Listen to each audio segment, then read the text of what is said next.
কত সাহসী হয়ে গেছে, একাই বসে থাকে। আমরা সবাই ঘরে চলে যাই।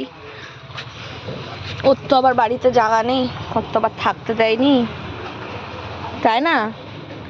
ওর এটাই ঘর, এটা বাড়ি, এখানেই থাকে। টিকলি, ও টিকলি, তুমি পাকা বুড়ি, এত বড় জিপটা কেন বের করেছো? তুমি তো দৌড়াওনি, তুমি তো কোলে করে এসে বসেছিলে, তারপর থেকে বসেই আছো। টিকলি, তুমি টিকলি, তুমি ঘরে যাবা? ঘরে যাবা? বাবা ডাকো তো। এ বাবা ডাকছে, এবার যেতে হবে ঘরে। কোথার থেকে ডাকছে বাবা? বাবার গন্ধ পাচ্ছিস? নেই এখানে?